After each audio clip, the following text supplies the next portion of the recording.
كيف تدعو إلى الدنيا ضرورة من لولاه لم تخرج الدنيا من العدم مولاي صل وسلم دائما أبدا على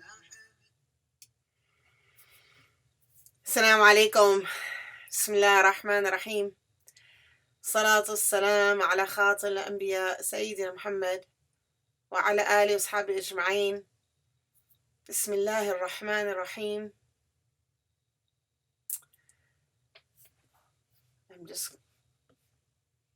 There we go. I'm just going to go ahead and do this. There we go. All right. So, good morning, everyone. Good morning and welcome to Detoxing Dunia, the month of Sha'ban. This is our monthly open halakha, and this is once a month. It will happen every month, once a month, so you can invite your friends and invite whoever you want to come for this. This is the monthly open halakha. We used to call it the live stream, but there was a misunderstanding of what we intended in that. So a live stream will happen whenever we have a social issue to address, or a political issue, or something that's happening out there that we need to talk about, and we need to come together and mourn, or come together and have joy, or just come together to be together. This is different. This is a monthly open halakha. Open halakha means anyone can come. We put it's an open halakha. Okay. And so, assalamu alaikum to all of you and welcome. I'm so happy to have you here this morning as we walk into the second half, really, of Sha'ban and begin to really think deeply about Ramadan coming. So, the Bismillah ar-Rahman ar-Rahim, salatu wassalam ala khatam al-Anbiya Sayyidina Muhammad wa ala alihi wa sahbihi ajma'in. Sha'ban comes as a really interesting month. It comes between Rajab and Ramadan. Rajab is a month of Muharram, meaning it's a sacred month. And Ramadan is the month of Siyam, meaning it's the month of fasting. And so Sha'ban sort of sneaks its way in between these 2 months and waves its hand at us, if you will, and says, what are you going to do with me? Our early scholars called this the month of the Prophet ﷺ because in it was revealed the verse, Ya ayyuhalladhina amanu, inna Allah wal malaikati yusalluna ala nabi, Ya ayyuhalladhina amanu, sallu alayhi wa sallimu taslima. And this verse is really interesting because it's an order. Ya ayyuhalladhina amanu, sallu alayhi wa sallimu taslima. It's also a contextual order because it gives us the context that this is happening already, that Allah subhanahu wa ta'ala himself and the angels are giving greetings and peace to the Prophet ﷺ. And oh, you who believe, you also should do that. This was revealed in the month of Sha'ban. And so our early scholars called this the month of the Prophet ﷺ and recommended that we spend a lot of time in this month giving salam and sending peace and blessings to Prophet Muhammad. Peace and blessings be upon him. Now, let's think about that in the context of what we're supposed to do, what we were supposed to do in Rajab, and what we're heading towards in Ramadan. So Rajab was the month of Tawbah and saying istighfar. Rajab was the month of turning to Allah subhanahu wa ta'ala forgiveness. In the Isra' al-Ma'raj of Rajab, it was a month of remembering the power of Allah subhanahu wa ta'ala and the akhirah that we all believe in. Akhirah being the next life, that we believe in a next life. We believe in heaven and hell. Not everyone today believes in heaven and hell. We believe in heaven and hell. We believe in one God and the reality of that and the reality of the previous prophets. Isra' al-Ma'raj is like a review before a test. It's like you're reviewing that, oh yeah, all the prophets exist. They're all real. We love them all. They did not make mistakes. So recently on Twitter, I don't know if you're familiar, but recently on Twitter there was some back and forth with someone who was looking at Ibrahim alayhi salam from the lens of a very modern lens, without the lens of Allah's guidance. And that really, it showed me the danger of equating ourselves to the prophets, equating ourselves to those who came before, and especially to prophets, because we are always, no matter who we are, no matter how close we get to Allah subhanahu wa ta'ala, throughout history, there have been people who have been of the awliya. There have been people who have been so close to Allah subhanahu wa ta'ala. Awliya are the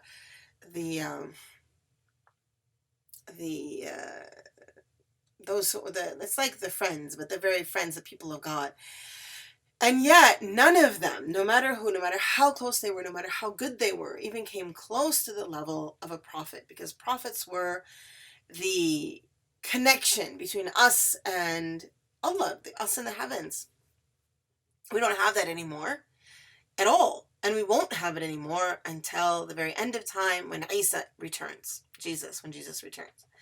So Isra and Mi'raj and Rajab was like a reminder of this fact of prophethood, this fact of heaven, this fact of hell, this fact of reward, this fact of punishment, this fact of belief, that as we get involved in explanations in this life, as we get involved in discussing our religion with people, and people ask us about explanations, to boil it in the end, we have to for ourselves remember that we're boiling this down to something else. We're boiling this down to faith.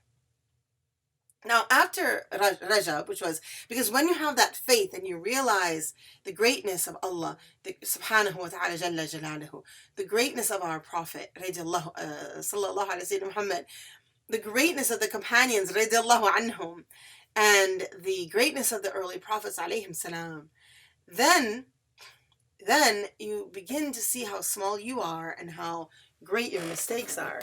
And so as a result of that, hopefully, you make tawbah. As a result of that, hopefully you turn to Allah in repentance. You seek forgiveness for your sins, your shortcomings. We seek forgiveness for our sins and our shortcomings, and leave Rajab in forgiveness. So then we come into Sha'ban, and the early scholars have told us that this is the month of the Prophet ﷺ, and we can see the context of that because of the verse that was revealed directly about him. Also in the middle of this month, this is Sha'ban, the Prophet ﷺ has told us that the rizq, or the provision of the year, is written. And so, of course, that's money, it's also ilm, it's also emotion, it's all types of rizq that was written on the 15th of Sha'ban. But that also should tell us that as much as we seek dunya, as much as we run after it, as much as it's limited what we will get. And so there is much more comfort in the heart that isn't running after dunya. And because the other thing that's happening on this of Shaban is that it is written who will die in this year.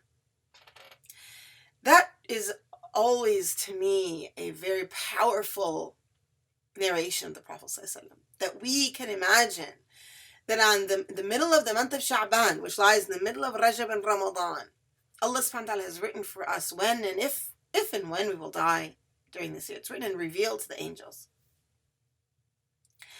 Now, the angels then, remember they are outside of time, so the angels then begin to call the one who will die this year al-mahrum, the one who died. Al-mayyit, excuse me, al-mahrum, sorry. That's the one, al-mahrum is a completely different thing. Al-mayyit, the dead one. I'm mixing up my words this morning. It must be almost Ramadan. I'm imagining that I'm fasting. Al-mayyit, the one who has died. So the dead one came, the dead one walked away, the dead one did this good deed, the dead one did this bad deed. It's all being written, but you're being called the one who has died. So even if you die, even if I die, or we die next year in the 2nd or 3rd of Sha'ban, we would have been called that all of this year. This, combined with the writing of provision, should remind us of the shortness of this life.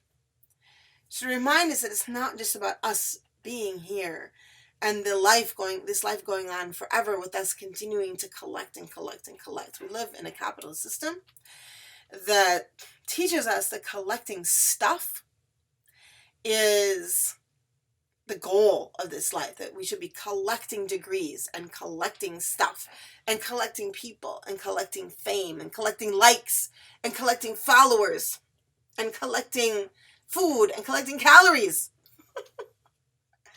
Collecting. But actually, Sha'ban and Islam we have a different philosophy.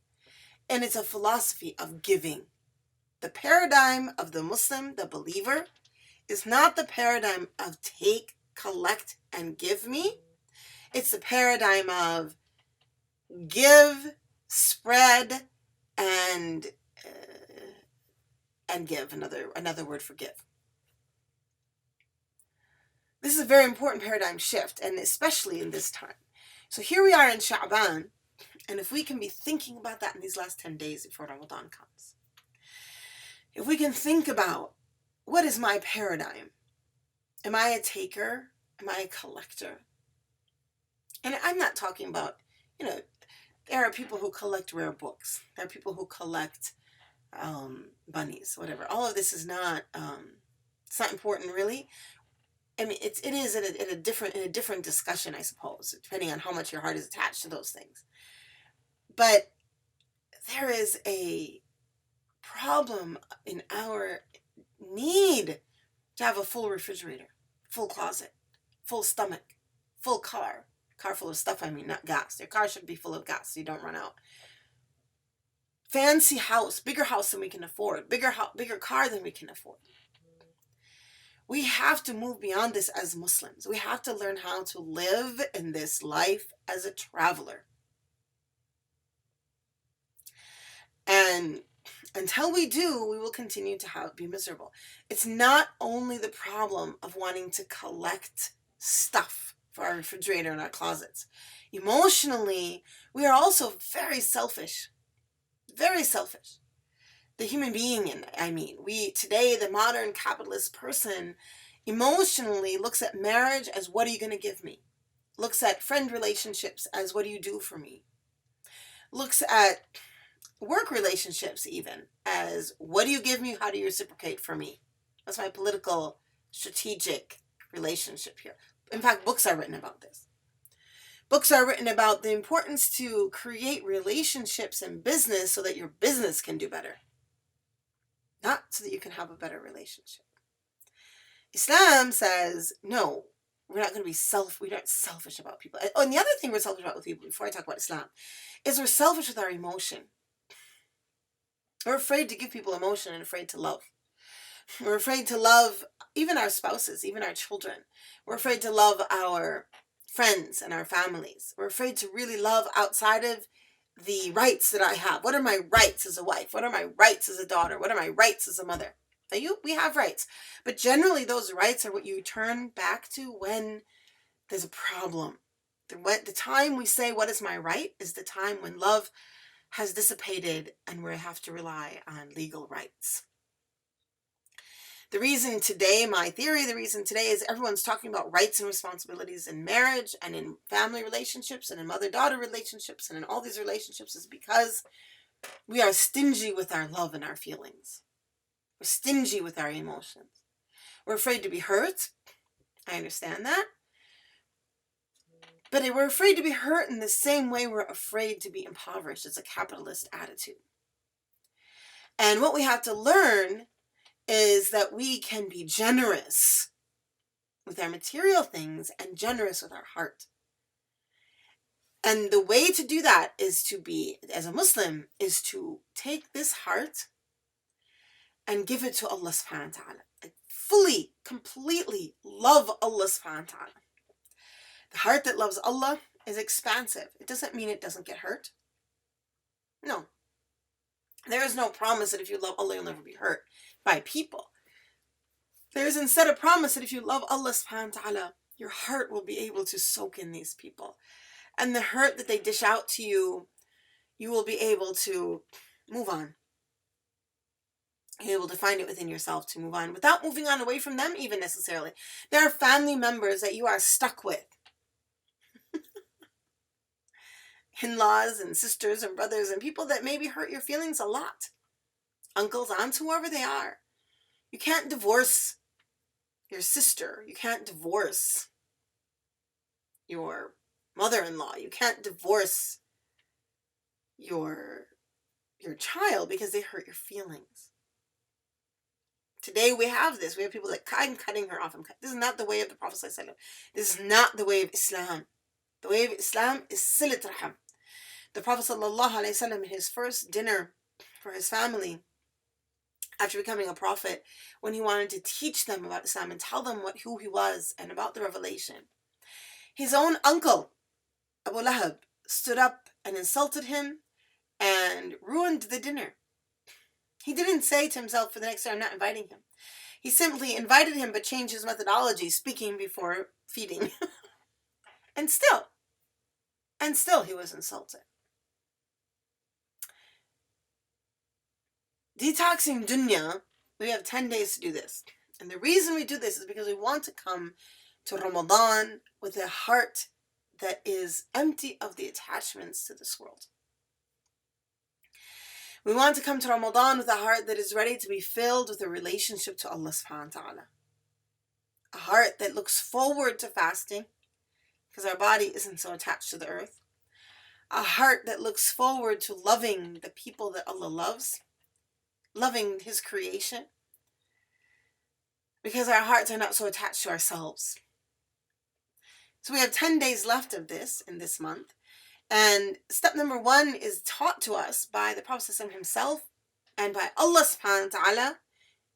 Allah in the revelation of this verse and the Prophet ﷺ in telling us the importance of sending prayers and blessings to him. That if it can be all of our dhikr and all of our prayer, we would not have been too short. So between now and Ramadan, work on that relationship with the Prophet ﷺ. Work to have a connection to him.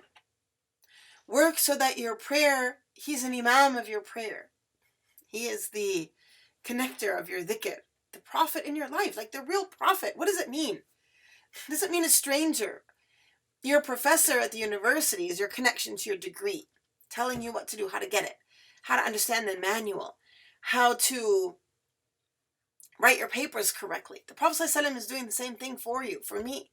He's telling us how to live correctly so that we can get an A in this class called life. In this class called dunya. Your boss at work, your supervisor at work, helps you to know the ins and outs of the job so that you can stay in that job and do well. The Prophet ﷺ is doing that for us. How do we hold on to the job of being a Muslim? The beautiful, blessed job that we've been given. How do we hold on to that job? The Prophet ﷺ is teaching us that in his every work, in his every act. Be careful though. Be careful of trying to understand Prophet Muhammad, peace and blessings be upon him, through one hadith or one act. The Prophet ﷺ is his whole person.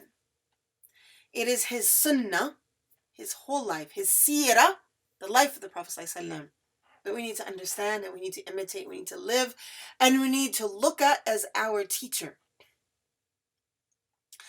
Excuse me, how did he eat as much? So we don't look at how he ate and say, oh, he ate with his hands, so I'm going to eat with my hands. We look at his sunnah, so we look at how he ate and we notice how kind he was, how thoughtful he was, how clean he was, how little he ate. All of this. How he ate with his right hand. The manners he had. All of this. And we come to eating with the sunnah of the Prophet ﷺ. Imitating him, understanding that sunnah will help us get to Jannah. Those who have over time in the past 30 years misunderstood Islam as a series of hadith have taught people, when I was a young Muslim, they taught me that in order to imitate the Prophet ﷺ in eating, it means you have to eat with your hands. So I spent about 1 month only believing that and trying to do that. And the the problem of doing something like that in a restaurant or with your parents, or in a place where they're not Muslims that are eating like this. And if you're in Malaysia, you're in Saudi Arabia, I mean, alhamdulillah, to also take on this really interesting Sunnah of the Prophet ﷺ. Yeah, but we have to see his whole Sunnah and how he treated people in our way of getting to him, getting to Allah subhanahu wa ta'ala. And so we look to him and how he treated people. And I think also in this month, because right now I want to just address one thing, which is bitterness. Because a lot of rightful bitterness has begun to erupt in the Muslim community, especially amongst women and people of color. And I say rightful because there is mistreatment, there's zulm, which is oppression, persecution, racism, sexism, misogyny in our mosques, in our communities. And they're not isolated incidents. In fact, it's something that is sort of becoming, is sort of, we can find it traced back in different spaces and time, people that have written about women or about non-Arabs. And and so people, we have today with Twitter and Facebook and the ability to react immediately, and also the ability to see more spaces. Because if you only see one space that is a sexist space, you can say to yourself, well, this space is sexist, but the rest are not. When you start to see so many problems, bitterness can grow in our hearts. But bitterness is hubb dunya. Bitterness is an attachment to this dunya. So we need to find a way to create activism, create change without bitterness. Bitterness is a trick of shaitan, because once bitterness comes into our heart, we begin to doubt not just the misogyny and racism, but the foundational principles of faith. And we begin to lose our connection to Allah subhanahu wa ta'ala and to the Prophet ﷺ and to our ummah, to our community. All these things are dangerous with faith. All of these things are a joy to shaitan.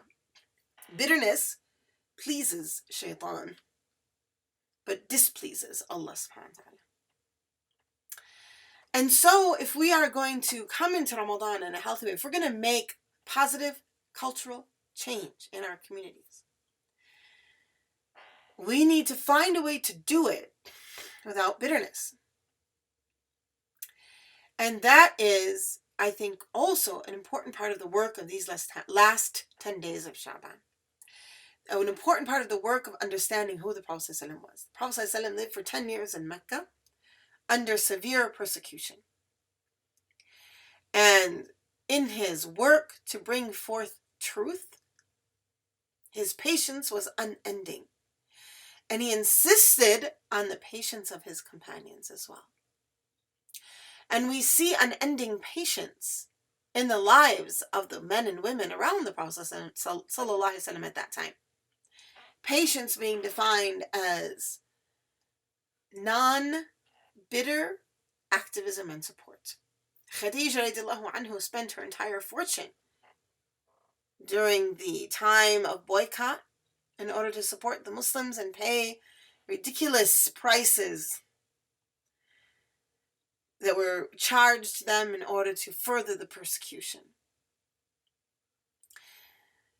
The family of the Prophet ﷺ, who weren't even Muslim, who were put into this place of ghettoing, if you will, who stood by him anyway. I find that very interesting. They stood by him anyway because of their love for him. And in that love for him, and in that lack of bitterness towards him for what he had brought them, most of them were guided to Islam during that time. We are in spaces and places that have misogyny, blatant misogyny, and blatant racism. This is not okay. We all agree, and if we don't, if you haven't heard anyone agree to that and validate that, let me do that right now. This is not okay. It is not okay to have blatant misogyny and blatant racism in our attitudes, communities, and spaces. But it is also not going to work to attack these things with anger and bitterness outside of the faith. Because we have plenty of spaces out there that we can go and try to sort of live in. But we'll lose our heart. We want to find a way to have activism from within. Activism from love.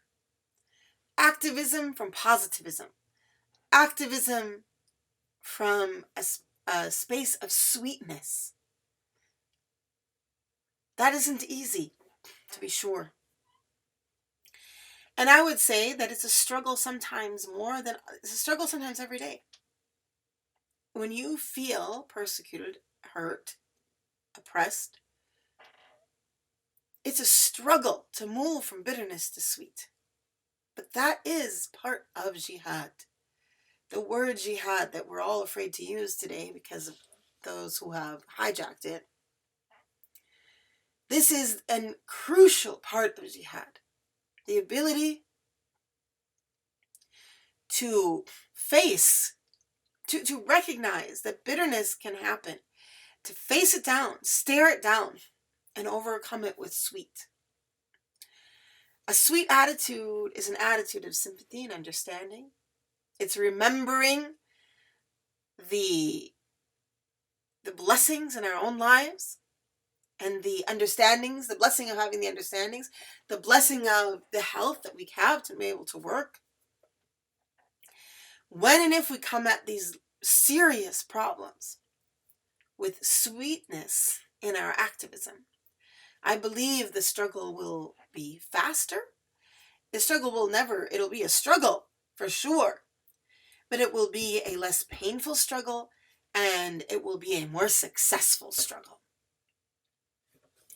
And so here we are in these last 10 days before Ramadan. And now is the time to fix those relationships. Fix the heart of bitterness. Take a deep breath and go into that heart and work on erasing the bitterness. Work on detoxing dunya and attachments to this dunya from the heart. We have 10 days to Ramadan. So 3 quick tips, we'll say, to do all of this is number 1, start decluttering physically and cleaning your house physically. This is a very important Ramadan for me because this Ramadan, it will be my 33rd Ramadan. And for those of you who know what that means that I have come full circle. When Ramadan starts and ends this year will be the same time that Ramadan began and ended in my very first Ramadan. So I've been doing this Ramadan stuff for 33 Ramadans. And so I learned something about myself yesterday. Well, at least I recognized it again, which is that when Ramadan comes, I get itchy. I get itchy for decluttering. I want to declutter and clean my house. I want to come into Ramadan with a decluttered, clean house. And right now, I am in the throngs of the end of my semester. I have two humongous papers due. And I have another very important project that is due. 2 very important projects that are due. So what I should do, what my head tells me and knows what the facts are, is that I should sit right here in front of my computer and not get up for 10 days. And yesterday morning, this is confession time now. Yesterday morning, I was doing that. I had my computer on my lap and I was looking at my bookshelves. And I almost without feeling it, almost without the decision. Like, I would be lying if I said there was no decision. Of course there was. I looked at the time and I thought, oh, I can do it just for a little bit and I can come back. Maybe I can take just this morning to do this and then come back. But I was compelled, the impulse was so strong to get up and take all the books out of my bookshelves, clean the shelves, reorganize and put all the books back. This is a crazy project, but this is not down, as you can see in those, it's not downstairs yet. But after I did this project for as long as I could allow myself, well, there you go. I realize, as I look back at it, that this is my 33 Ramadan old habit of walking into Ramadan with all that work done. In the Arab world, many, many, many Syrian women spend the last week of Ramadan cleaning for Eid. This is not the Sunnah. This is not the way of Islam. This is an unfortunate habit. The way of Islam is to clean before Ramadan. Clean, scrub, declutter. Get rid of what you don't need. If you want to do the giving away in Ramadan, then put it all in boxes and suitcases, stick it in the garage on the first day of Ramadan, put it all in the car and go deliver it. Don't hang on to stuff. So first things first, you have 10 days. Declutter, declutter, declutter, declutter. Organize, clean out the corners. Get someone to help you if you need to. If you are also in the throngs of your spring semester, or at work, or wherever you are, whatever you're doing. If you have 5 little children at home under 7, you might need to get lots of help there. Detox your dunya by getting rid of stuff. You're going to feel so much lighter coming into Ramadan. Secondly, detox your dunya by fixing your relationships with people as much as you can. Reach out, forgive in your heart. I think part of it is your own heart, to be forgiving. Reach out if you can, especially to family. And maybe invite people to iftar. Invite them to iftar if you can. Start to prepare your family for Ramadan and what that's going to mean. Obviously, if you have children, you're making this a beautiful, beautiful, exciting celebration of the success on the path to Allah subhanahu wa ta'ala. So start preparing for Ramadan as well. Start preparing for it while you're starting to, so start preparing as you're decluttering, start preparing what activities are you going to be doing with your children? One very popular one is the calendar one, where there's something in every little pocket. Thirdly, in the detox, you have 10 days left. I have to say it. If you haven't finished your fasting yet, hurry up. Hurry up and finish. If for a chronic illness or anything like that, then you'll need to pay. And so to pay, you will pay for the fasting that you missed last year before Ramadan comes in. So you can start Ramadan without a heavy weight of a debt to Allah subhanahu wa ta'ala. And then enter into Ramadan ready to have those openings. Also, in that vein of spirituality and entering into Ramadan,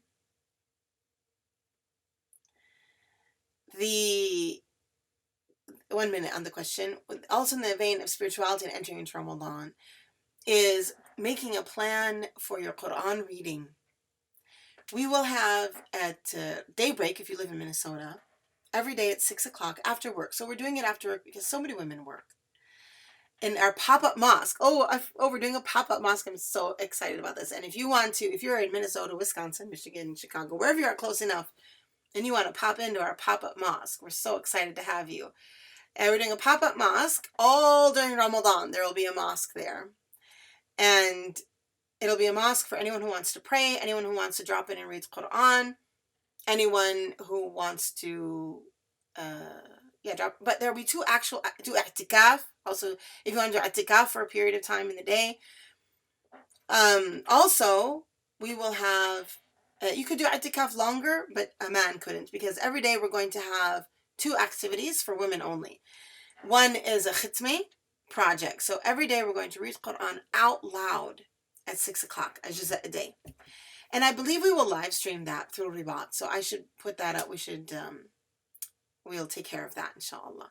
But I believe we will live stream that through Rabata. So you can just pop on at 6 o'clock CST from wherever you are in the world and read out loud with us. The reading out loud is really powerful. And actually we did this last year at Masjid An-Nur here in Minneapolis. And I realized towards the end of the month that I think it was the very first time I have ever recited the entire Quran beginning to end out loud. I mean, in every khitmah I've done large portions of it out loud for various reasons. Oh no, that's not true. You know what? It's not true, because of course I did that with in my work on Tajweed. Okay, so outside of my work on Tajweed, just for the purpose of any khitmah of a month, let's say, it was my first. It's powerful. It affects your heart in a different way. So maybe plan to do that. Detox from being afraid of going to the Quran. And also we're going to be doing in Daybreak in our pop-up mosque, where we'll have women's tarawih every night beginning at 11 o'clock. So that will not be live streamed. But if you are here in Minnesota or nearby, please stop in and pray with us. And we probably we'll do a live stream lesson though. So every day after Tarawih, there will be a short lesson, which we will live stream. A short halakha, which we will live stream. So I think I'll have you sign up for that. That way, we'll think about that if it's open or we're signing up. Or if I'm going to Facebook Live it. Well, let me think about that a little bit. The detox then of Ramadan is also planning. Where are you going to pray Tarawih? How many iftars are you having? Don't spend the whole month cooking, and don't spend your last 10 days cooking. Plan to have that cooking done in the beginning of the month. You have 10 days left. Now, I'm also going to speak to the projects that are chasing me down, that it is important to finish your projects in this month of Sha'ban as much as you can.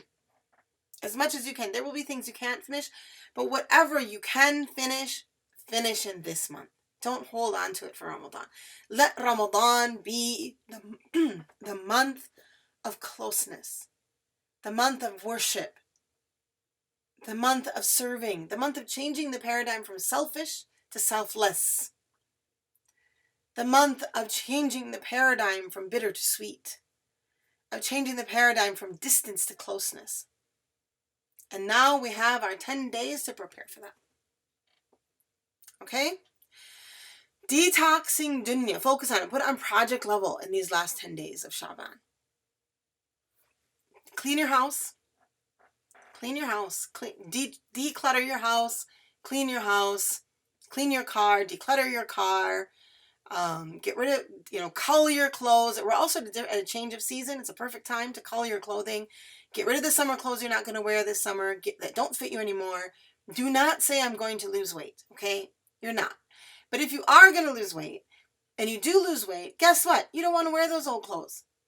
So go and you can buy new ones. You don't need a million clothes anyway. We don't need so many clothes. Wallah, we don't need so many clothes. A couple of things. Get rid of the rest. Just get rid of them. If you wear a particular type of hijab and you live in a country that doesn't sell that hijab, and so you have that hijab or that overcoat or that whatever, and so you are hanging on to them because you feel like you're not going to get more, I will admit that I do that a little bit, so I give you that. I give you that one, because they're my particular type of scarf. It's sometimes hard to find. But other than that, give, be generous, give. Don't hold on to so much. Detox in your heart. Go deep into that bitterness and try to get rid of it. At least recognize it. Tell yourself, I have every right to be upset about these misogynist, racist issues. Tell yourself that, because you need to recognize that. But the next step is going to be to say, but I am not going to allow Shaitan to win. I'm not going to allow my righteous anger to become ugly bitterness, sinful bitterness. Instead, I am going to attack these problems with the sweetness of faith. If you think about it, what's more powerful, a cake or a lemon? If you're going to go out there and try to change the world, bring yourself a cake with you, not a bag of lemons. Lemons aren't really bitter, they're more sour. What's bitter? Ajwe. So there's even a lemon cake. There you go. So I mean, I'm trying to convince you that the bitterness isn't helping you. Because sometimes we hold on to our bitterness because we like it. It works for us. It makes us feel strong to be bitter. To be bitter, to have bitterness. To be bitter. But it's not making us strong as an ummah. It's not making us strong. It's making us weak. It's separating us and making us angry. We lose out on life. We lose out on love. We lose out on Allah and the Prophet ﷺ. We need to get over it. We need to attack our bitterness with sweet. Now, in these 10 days. Excuse me. And find the Prophet ﷺ in your life. Find him. Make amends with the Prophet ﷺ. Give him salam daily. Recenter yourself in his life. Recenter him in your life. And recenter yourself in his sunnah. His whole sunnah. Follow him fully. Make these last few days a full connection to the Prophet ﷺ. So when we all come to Ramadan, we will walk into Ramadan ready. Our hands open to catch the rahmah, to catch the glittering rain of mercy as it sprinkles on our heads and our shoulders, to catch it in the cups of our hands and drink of the glittering mercy of Ramadan. We want to be of those who feel the opening of Jannah and feel that relationship grow in this month. Taraweeh and Quran, fasting, and that heart. Those are our goals this Ramadan, and sadaqah, of course, and giving.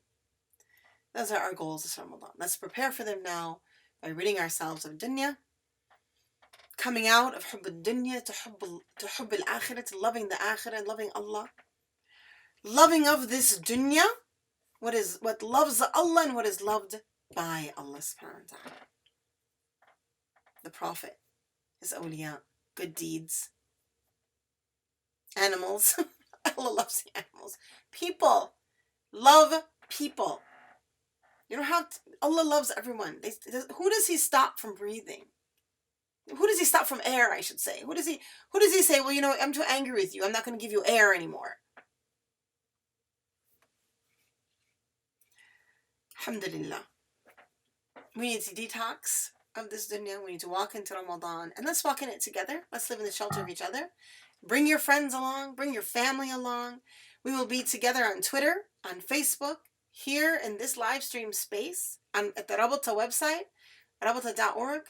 We will be together we're doing pop-over fundraiser in Ramadan, where we're calling on everyone to share the positive cultural change of Rabata, to give people the opportunity to get the reward of this movement through donation. And I'm excited about that too. So if you want to host a dinner, then we'll send you a kit. And all you get, you just show the PowerPoint, you show the little video, you say how Rabata has affected you, give them the form. If they want to give, Binam, you've given them a beautiful opportunity. Allah will reward you for introducing them to that which will help them, inshallah, and will help us all together create the positive cultural change that we need to create. So join us in the Popover fundraiser as we have a pop-up mosque. How much do you love these words? The Popover fundraiser, our pop-up mosque, pop over to Facebook, pop over to Twitter. We're going to pop in and pop up and just pop all during Ramadan, inshallah. Yalla, thank you for joining me this morning. We will have a second open halakha in Ramadan. It will be June 11th, and it will be like this, but it will be at a different time. It'll be later on in the day, and we'll let you know, so stay aware. I also want to tell you that Mother's Day is tomorrow. Do good, do right by your mother. Do right by your mother. Do right by your mother and buy her a gift. And just for you, at Daybreak, we have 15% off on the Daybreak, 15% off on all books about women tomorrow for Mother's Day sale. So the whole woman section, feminism section, is 15% off. And we have some fantastic books. The discount code is Mothers17. Mothers17. So just type that in and you can get 15% off of your whole selection. Buy gifts for your mom, buy gifts for yourself. It's Mother's Day. Buy something for yourself. You are a mother. And even if you don't have children, you're a mother. Because Allah subhanahu wa ta'ala called the wives of the Prophet Ummahat al-Mu'mineen. And therefore you, by virtue of being a woman, by virtue of being a person who placed yourself on this path, you have become of the Ummahat al-Mu'mineen. So buy yourself some books to reward yourself and to help you walk on this path. From the whole women's section, Mothers17. Also, last thing is our retreat is July 26th to the 30th. You don't want to miss that either. The Rabata retreat is spiritual renewal. It is also some face-to-face therapy and face-to-face learning. We will have our teachers from Rabata there, including Anse Tamara, Anse Barah, Anse Dalia, I'm not sure about Anse Dalia, and to Zainab, all the different teachers of Rabata will be there. So many of them will be there. We also are very lucky this year that we're going to have 3 semi-professional singing sisters come over, along with the one from Canada. So they'll be entertaining us as much as I can get them to do that. Not just at night, all the time. So they'll also be there. You definitely don't want to miss this year. Well, again, we're going to be at the Shire in northern Minnesota, which is a beautiful campsite. It's not a campsite. It's not a bunk type of setting. It's a really nice place. And hopefully you will enjoy it there. And yeah. So anyway, happy Mother's Day to all of you. Happy Sha'ban to all of you. Allah iftah alaykum. May Allah open doors for you and help you. I will see you at the retreat this summer. I will see you on the Daybreak site for buying books for your mothers. I will see you in the Khitam of Ramadan that will be live streamed or in person. I'll see you at the pop-up mosque, and I will see you in your pop-over dinners throughout Ramadan, inshallah. And I will see you at the next open halakha in June. Assalamu alaikum. Have you ever taken a Rabata class or plan on taking one? The annual Rabata retreat is the perfect place for you to meet your teachers, classmates, and build memories that will last a lifetime. Tucked away in a secluded and scenic corner in McGrath, Minnesota, the Shire in the Woods is the spiritual spot that will quench the thirst of your parched spirit. A personally designed schedule breaks sisters into cohorts to spend time in different cabins, learning, reflecting, and building stronger bonds. Anse Tamara's personally designed curriculum utilizes up-to-date educational methodology, including workshops, developmental exercises, and more. Evenings are graced with 1,000,000 stars that light the path to tahajjud and qiyam. Halakhas by Rabata teachers and scholars offer insight to carry with you into your everyday life. Take a break from the hectic days and overwhelming responsibilities to recharge your spirit and mind.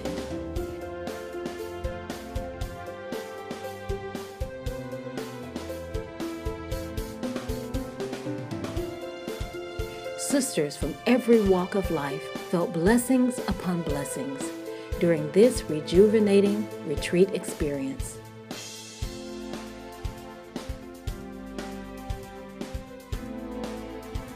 Don't let another summer pass without taking time to raise yourself up and recharge your spiritual self.